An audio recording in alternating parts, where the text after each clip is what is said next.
Welcome to Elevate Your Ride, the podcast dedicated to elevating your performance in the saddle. I'm Ellie, your personal trainer. And I'm Lauren, your mindset coach. In our last few episodes, we talked about pre ride and during ride routines to help you get the most out of your ride. Today, we're going to talk about what you should do after your ride. Ellie, can you talk about why it's so important to cool down from your ride as well? Yeah, so you could argue that it's just as important to cool down from your ride as it is to warm up for your ride. So, your warm up is going to be really crucial for activating your muscles, getting your blood pumping, getting you mentally and physically ready for your ride. But then it's also really important to cool your body back down from that ride. And there's a couple reasons for that. The first thing is you want to bring your heart rate and body temperature back down at a nice, slow pace. You don't want to do either of those things too rapidly. So if you cool your body down too quickly, you might deal with some pain, some swelling, poor blood circulation, potentially even ulcers. So if you think about if you go and practice some showmanship and then later you get home and you're like, man, like my ankles are really swollen and my feet are just painful. That actually happens to me quite a bit. Because when you're doing things like the showmanship where you're running on the ground, or even if you're just moving around the barn, you're usually on concrete, you're stepping on uneven surfaces, you're in your hard leather boots, which don't really have a lot of good shock absorption. Your lower leg is going to take quite a bit of a beating at the barn. So, if you feel like you're struggling with the blood circulation and the pooling of the blood and having some pain, then making sure that you're prioritizing your cool down is actually going to be really important for you. So, specifically with the showmanship, running for the showmanship is different than if you were just going to go on a run.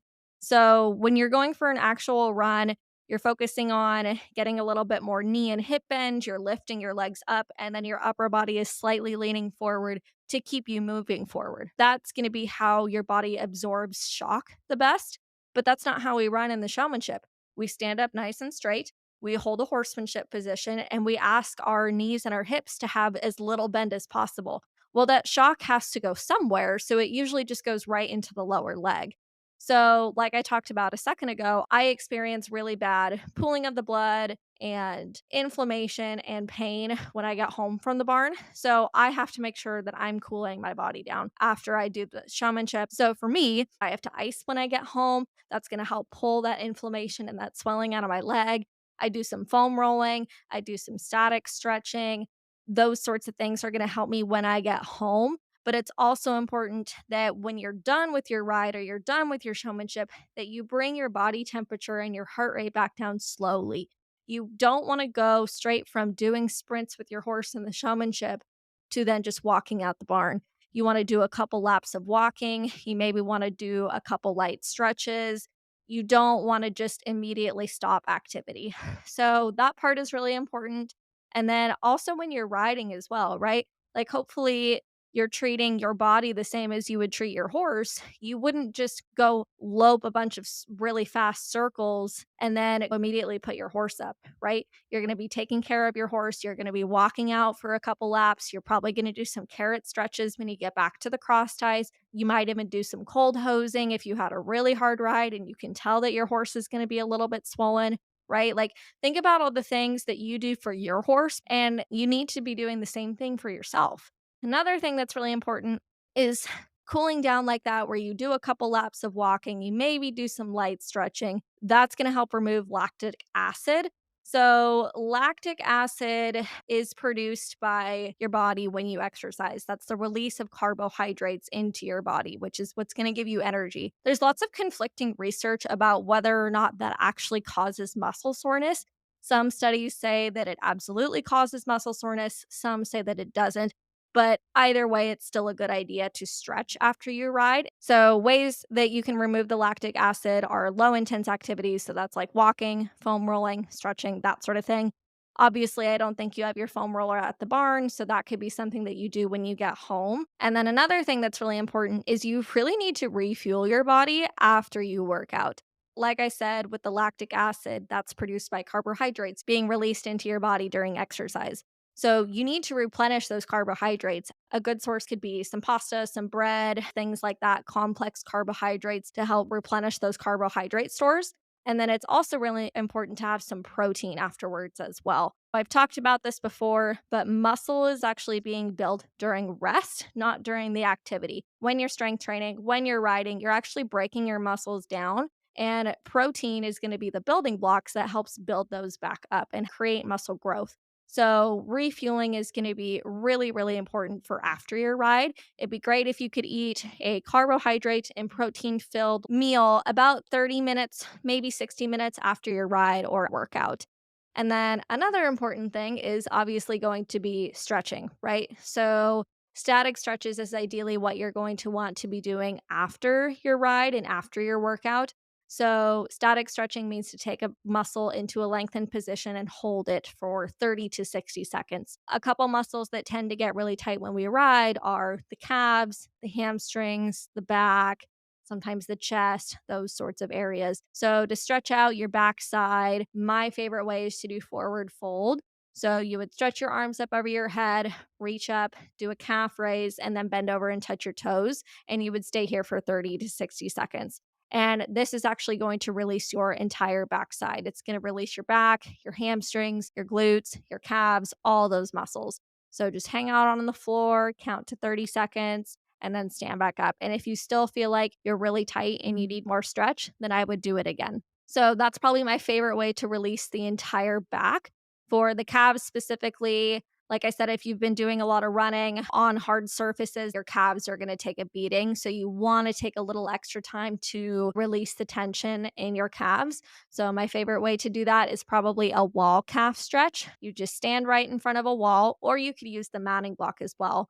And you're going to put your right toe on the wall, but you're going to keep your right heel on the ground. And then you're going to push your body as close to the wall as you can. So if you can picture that, you're lengthening the back of the right leg because your right heel is pushed down into the ground and your right toe is up on the wall, and your body is putting forward pressure to lengthen the back of that calf. So you'd want to stay there for 30 ish seconds and then switch sides. And this one might be one you do twice if you've really been running hard in the showmanship. This is one that I definitely have to do a couple times when I'm done in the showmanship. So that's what I would do for that. Another place that we tend to get tight is sometimes up in our shoulders and our chest area. So if you're a little bit of a nervous rider, or if it's really cold out, or you had a really hard ride on your horse where you were pulling a lot, you might get really tense up in that area. So one of the best ways to stretch that out is called the cross neck stretch. So for that, you can place your right hand on top of your head, pull your right ear down to your right shoulder, and then you're going to cross your left arm behind your back. So right here, you're stretching out the left side of your neck from your left ear down to the point of your left shoulder really well. And if you feel like you need a little bit more emphasis, you can slightly tip your chin forward, and that's going to stretch a little bit more of the back side of that area. So that's probably the best for if the tops of your shoulders and your neck is getting sore. If you feel like you didn't have that great of posture when you rode, and like I said, you were pulling on your horse a lot, your chest might be a little bit tight. So, a good way to open up the chest would be the open chest stretch. So, you could bring your arms out to the side and then your fingertips on your ears. And that's going to be a great way to stretch the chest. Hold that position for 30 seconds and then relax. And then I tend to also get really, really tight in my inner thighs if I've been practicing a lot of horsemanship or eck type positions. So, the best way to stretch out the inner thighs at the barn would probably be a side lunge stretch. So, you stand up nice and tall with your legs really far apart and your toes straight. And then you're going to side lunge to the right by bending your right knee and bending your right hip at the same time to bring your right hip directly over your right foot. I know that sounded like kind of a lot, but follow along with me. So your legs are really far apart, your toes are straight. Okay. You're going to bend your right knee and your right hip and bring your body to the right to bring your right hip directly over your right foot. Okay. And you can hold on to a wall, a mounting block, your horse, something like that. And you're really going to focus on stretching out the left inner thigh there. Okay. And you would stay here for 30 seconds and then you'd go and you'd switch sides. So those are probably my favorite stretches to do at the barn right after you get off. And again, Those stretches are going to help lengthen your muscles so that you're not as sore afterwards. It's going to help with that blood circulation, that blood pooling that I talked about. So that is going to be really important. So if you're getting home from the barn and not the same day, but the next day and the day after that, you're getting really sore, okay? I would definitely recommend prioritizing the stretching. That's going to be really, really important for preventing that post ride soreness. And then if you still feel like you're getting really sore, then foam rolling is going to be your best friend. So to foam roll, basically all that you need to do is you need to put the muscle that's bothering you against the foam roller. Okay, so it doesn't really matter how you get there. You just need to find a way to lay against the foam roller and put the body part that's bothering you against it and put pressure on it. Okay, so you roll around for a second, find a tight spot, and then you stay there. Okay, you don't keep rolling around. You find that tight spot, you stay there for 30 seconds, and then you move to a new tight spot. Okay, so let's say that your inner thighs are really bothering you. That one can be kind of a tricky place to foam roll. So you'd start on your hands and knees with the foam roller in between your legs, and the foam roller is going to be in line with your spine, okay, parallel to your spine, not perpendicular. And then you're just going to bring the foam roller close to your right knee. Then you're going to stretch your right leg out to the side a little bit, and you're going to try and come down to the floor until your inner thigh is against the foam roller. So this is one that you're gonna have to practice a couple times, maybe look it up on YouTube because I know it's kind of hard to picture. But the inner thighs and probably the low back and the calves are what I find to be the tightest and where I need to foam roll after a ride. So that's how you do the inner thighs. For the back, you just sit down on the ground with the foam roller right behind you and then you lay back on it. Again, roll around, find a tight spot. Once you find that tight spot, you're going to stay there for 30 seconds and then move to a new tight spot. And then for the calves, you're going to sit down on your butt with your feet straight out in front of you. And you're going to put the foam roller right underneath your calves. And then from there, you're going to have your hands down on the ground by your butt and you're going to lift your butt up off the ground. And that's going to help put pressure on the calf muscle. If you're finding that your wrists aren't able to handle holding you up off the ground like that, then just put your butt back down on the ground and bend forward and try and touch your toes. And that's going to help put that pressure on the calves. So, foam rolling, like I said, is going to be your best friend if you're still dealing with that soreness 1 or 2 days after you get home from the barn. Another really important thing, and this honestly, I feel like is one of the hardest things for people to get in, is enough water after their ride. So, a lot of people don't like to bring water out to the barn. You don't want to get your nice water bottle all dirty. There's usually not a lot of water at the barn itself. So, I get it. It can be hard. A lot of people also just don't like water. They don't like the taste. They prefer coffee or tea or a soda, something like that. But getting in just plain water is going to be really, really good for you after you get done with your ride. So, water is going to help keep your muscles from cramping up. It's going to promote recovery. It's going to help your muscles return to the proper amount of muscle contraction. What that means is when you're doing high intense exercise, whether it's when you're riding or working out, your muscles are contracting quicker than they would if your body was not doing a high intense activity. So your body's on higher alert. Your muscles are ready to go, they're lubricated, and they're ready to contract quickly. We don't really want that quick muscle contraction when you're at rest or when you're cooling down. So, having enough water is really going to be helpful with that. So, the amount of water is a little tricky and it's going to kind of be dependent on you, how much you're sweating, how hard you're working, that sort of thing. If you want to be really scientific about it and you want to weigh yourself, usually you want to drink about 16 to 20 ounces for every pound lost during exercise. So if you want to know exactly how much water you need, you go and you weigh yourself, you ride, and then you weigh yourself again. And for how many pounds you lost during your ride, you would drink 16 to 20 ounces. Okay. But who's gonna I don't do that. Okay. That's not realistic for most people. So you want to at least be drinking 8 ounces after 30 minutes. Okay. So bring some water to the barn, plain water. If you really want some flavoring, maybe some electrolytes. Okay. But just plain water, at least 8 ounces, 30 minutes after your ride.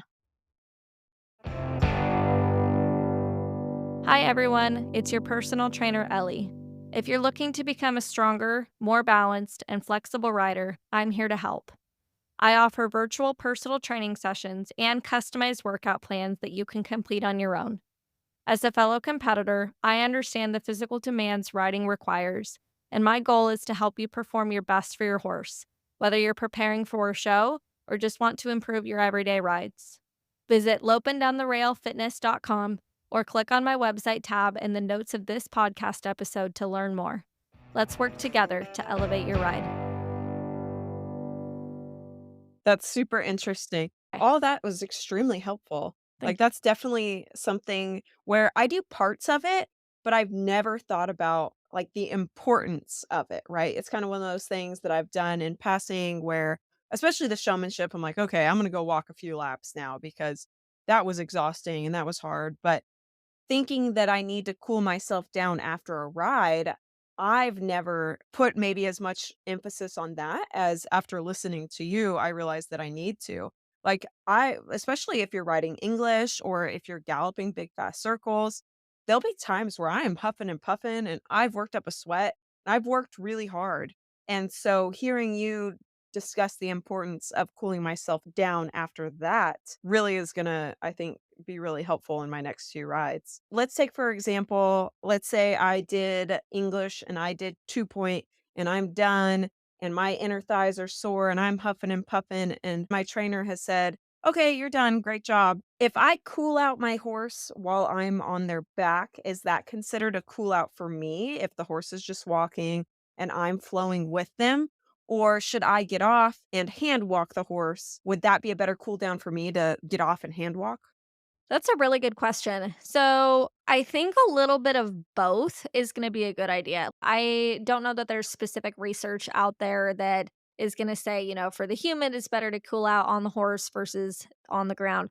So, I don't know that there's any research on there supporting that, but I would think a little bit of both would be good. I think it's good to cool out on your horse for a couple reasons that are not only physical. I think it's a good reward for you and your horse when you're done after a nice hard ride to just walk it out.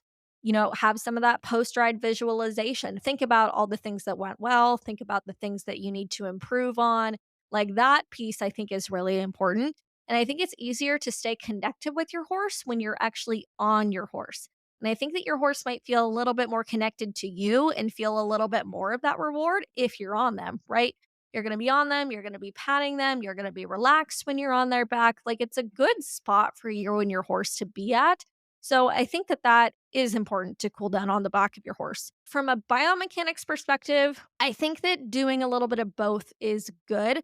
I don't know that you need to do like 2 or 3 laps at the walk, but I think it would be good for your legs. Like I said, I really, really do struggle with that pooling of the blood in my lower legs. So if that's something that you also struggle with, I would think walking around in the soft arena dirt would be really good for your lower legs as a good cool down, as opposed to walking your horse out and then immediately going and hopping off and walking on concrete. In my brain, that makes sense to me. I would say, like, let's say you're going to do 3 laps of cool down for your horse.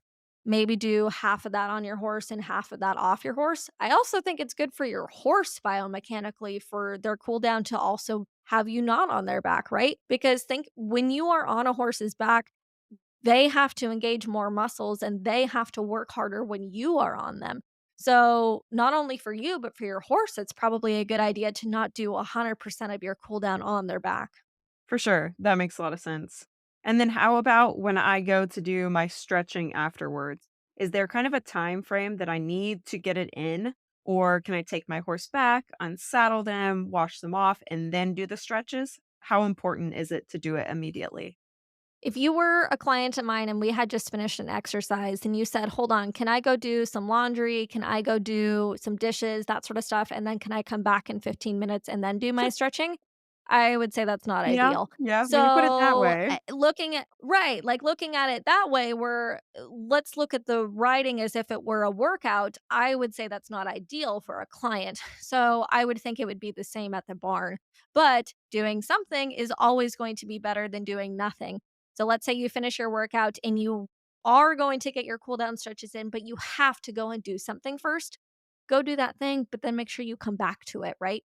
I think that for me, I would have a hard time personally remembering to do my cool down stretches unless I did them right after I got off, right? Like I would want to get off when my mind is still in the mode of cool down, and I would want to be doing my stretches right away. Because I feel like once you walk back to the barn, you're thinking about unsaddling, and then you're thinking, oh, it's colder outside. I need to run to my car and I need to get the sheet. And oh, Cindy wants to talk to me about supplements. Like there's always going to be distractions once you get back to the barn and are putting your horse away.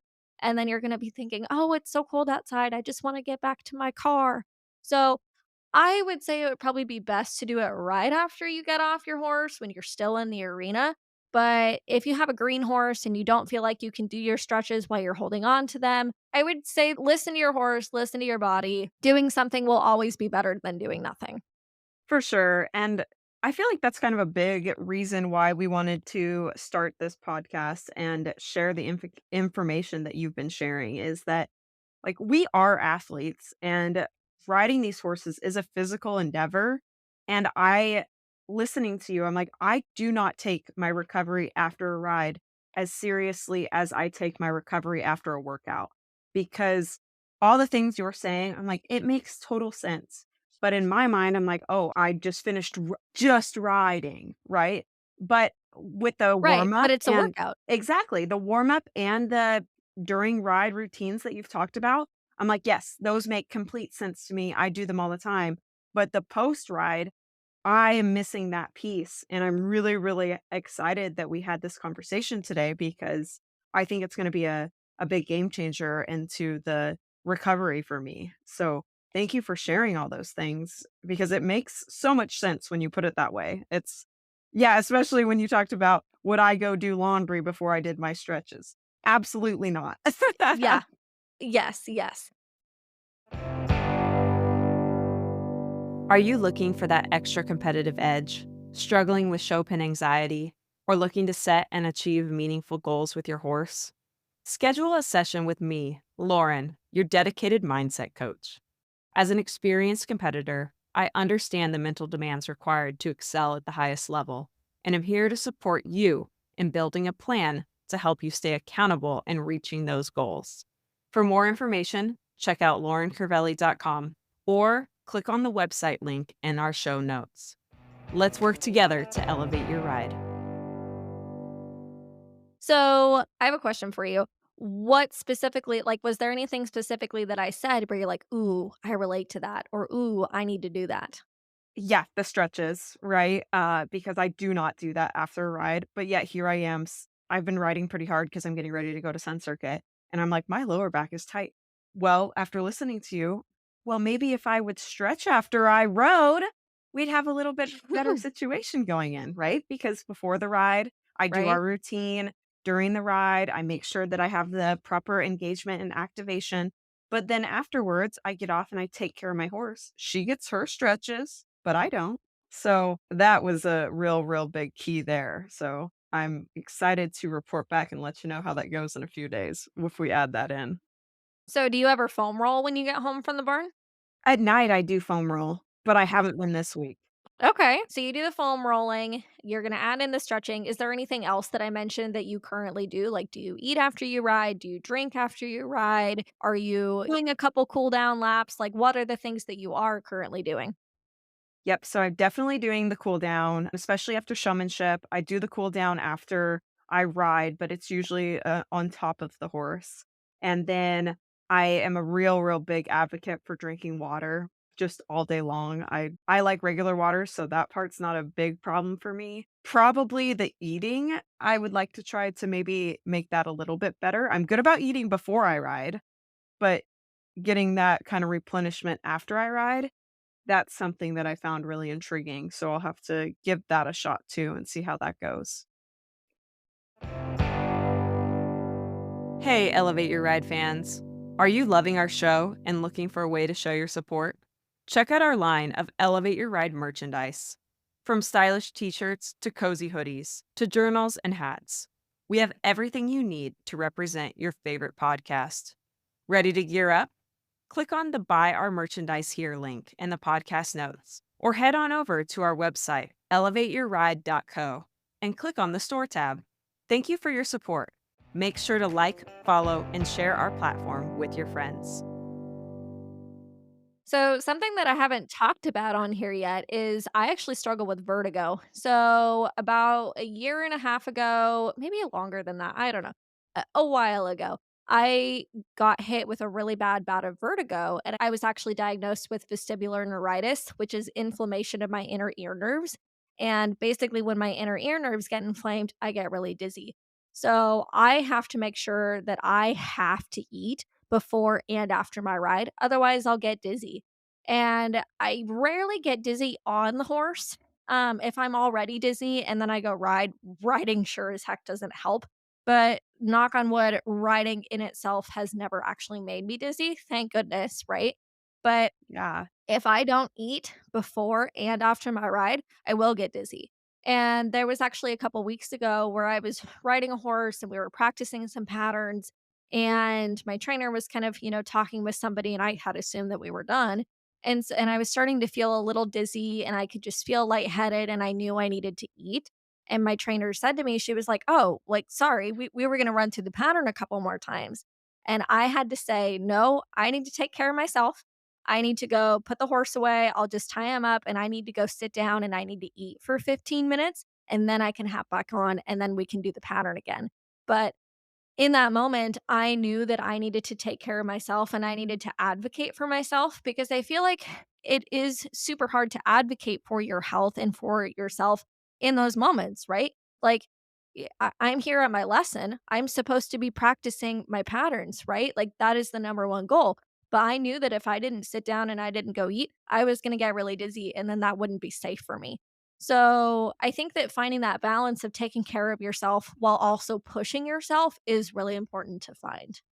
Absolutely, because we're taught to, cowgirl up, be tough, fight through it, which is great in so many instances. But specifically, like you were saying, where it's a true health issue, you need to acknowledge that and not cowgirl up and push through that. So good for you for sticking up for what you needed and for being able to recognize that in your body that that's what was happening and what you needed to address. Yeah, and I knew exactly what my body needed, right? I went and ate, I sat down, and I didn't move for, like, 15 minutes because that's key for my vertigo is when I start to get dizzy, I literally have to sit down or lay down and wait for it to kinda go away, and I have to eat. So I went and I did that for 10 or 15 minutes, and then I went and got back on, and then we were doing lead changes, we were doing spins, we were doing fast circles, we were actually practicing the sun circuit pattern. So, and those are pretty big patterns where you're moving through elements quickly and you don't really have time for a split second to go and rest. I had to be on the money. And because I knew my body and I was able to go and take care of it, I was able to rest and then get right back to it. Absolutely. What kind of snacks do you bring to the barn? I don't bring snacks, I bring full on meals. So, Oh, I okay. will bring left yeah, I'm not I try really hard not to snack, and partly is because with my vertigo, I have to have, like, a full on meal, and that's just something that I know for me, like, a little snack is not gonna help with my dizziness. A little bit of sugar might help, so sometimes I'll have, some fruit or actually some fast absorbing carbohydrates are good for me, so, like, some candy, things like that can be good for me when I start to get dizzy, but I need rice, I need pasta, I need chicken, like, I need a hearty meal to get that vertigo to go away. So, I'm usually bringing leftovers from the night before. Sometimes if I don't have any good leftovers that I know aren't gonna help with my dizziness, then I'll stop somewhere on the way to the barn. Funny enough, one of the things that helps me the most is McDonald's french fries. So, if I'm driving Oh, around town, and if you ever see me in the McDonald's, drive-through, it's because I'm dizzy and I need french fries. And I think it's because it's a quick absorbing carb, right? Like it helps replenish my glycogen stores and gives my body the energy that it needs to help deal with the vertigo. And I really wish that wasn't one of the foods that helped me the most, but it is. so we're going to the horse show coming up, and I've got my air fryer. Does that mean you're gonna be making a bunch of french fries, for everyone? Oh, maybe. I actually have never really made my own homemade french fries, so we'll have to try it. I also do kinda just like McDonald's french fries, so maybe I'll just stick with McDonald's. Well, we can try it, and then we'll see if you're converted, because I'm not gonna lie, my french fries in the air fryer, I think I've got a lot of people hooked on those, and I'm pretty proud of them. So, we'll give it a Okay, go, well, see what you think. you'll have to make me some. Yeah, you're gonna get Okay. addicted. Perfect. So speaking of the horse show, so we're gonna go to this horse show. We're gonna spend all day prepping, right? Between lunging, showing, cooling him down. It's gonna be a pretty intensive kind of all day workout. Is there something at the very end of the day that we can do to cool down our body and kind of get us prepared for the next one? Yes, yoga, foam rolling, eating, drinking. Those are going to be Okay. the 4 pillars that we need to do. So for yoga, we're going to be staying in a cramped trailer the whole time that we're at Sun Circuit. It's going to be kind of hard for us to get in some true yoga, right? So we're just going to have to do our best. We might have to modify our stretches so that we can do them kind of on the couch or standing up, but we're definitely going to be doing some static stretching, a little bit of active stretching. For me personally, I like to do static stretching first to help lengthen the tight muscles. And then I like to finish off with a couple active stretches to reintroduce some movement. So that's personally what works best for my body. So that's what I do. And then foam rolling is going to be great. Most people are you're not going to be traveling with your full on foam roller. I know that I'm not bringing my full on foam roller. So I've talked about these before. I use this little it's called a release and recovery set that Lululemon sells. You don't need to buy the fancy version. You could literally just use a tennis ball, but it's these little balls that are they range from golf ball size to like slightly larger than tennis ball size, and you use them like a foam roller. You find a tight spot and you rub the ball on you. It's like a self massage. And it doesn't vibrate or anything. It's literally just a little hard, compact foam ball and it releases a lot of tension. I don't travel anywhere without my little balls. Like, even if I'm Nice. just going home to my mom's for the weekend, I bring my little balls with me. They are super helpful for me because I can get really tight when I'm traveling. So I know that about myself. I have to bring my little foam roller. And then eating and drinking, right? So drinking water, not coffee, not energy drinks, not pop, true water is going to be really helpful for maintaining your hydration, right?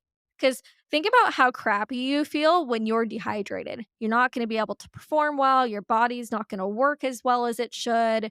Your muscles aren't going to contract properly. Your head's going to be throbbing. There's no way you're going to be able to perform your best when you're dehydrated. So that's going to Mhm. be super important. And then think about how crappy you feel when you haven't been eating the right things.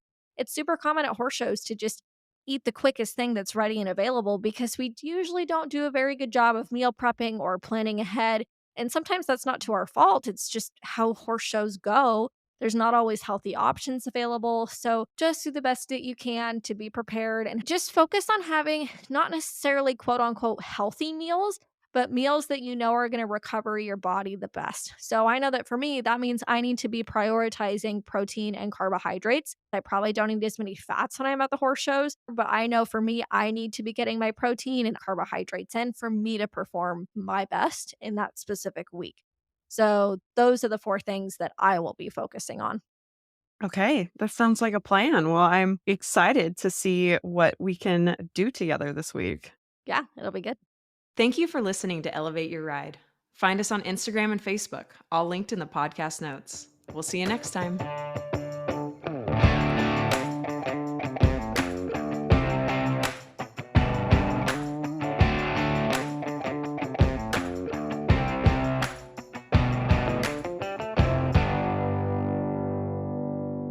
The information provided by Elevate Your Ride is for educational and informational purposes only and is not intended as medical or professional advice.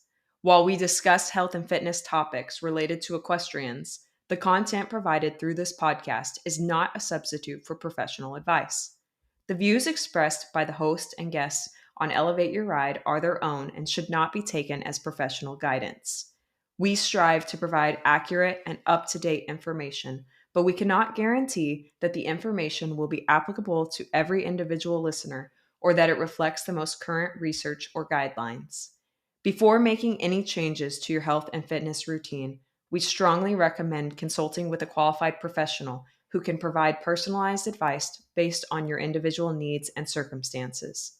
Elevate Your Ride and its creators will not be liable for any direct, indirect, consequential, special, exemplary, or other damages arising from the use of information on this podcast.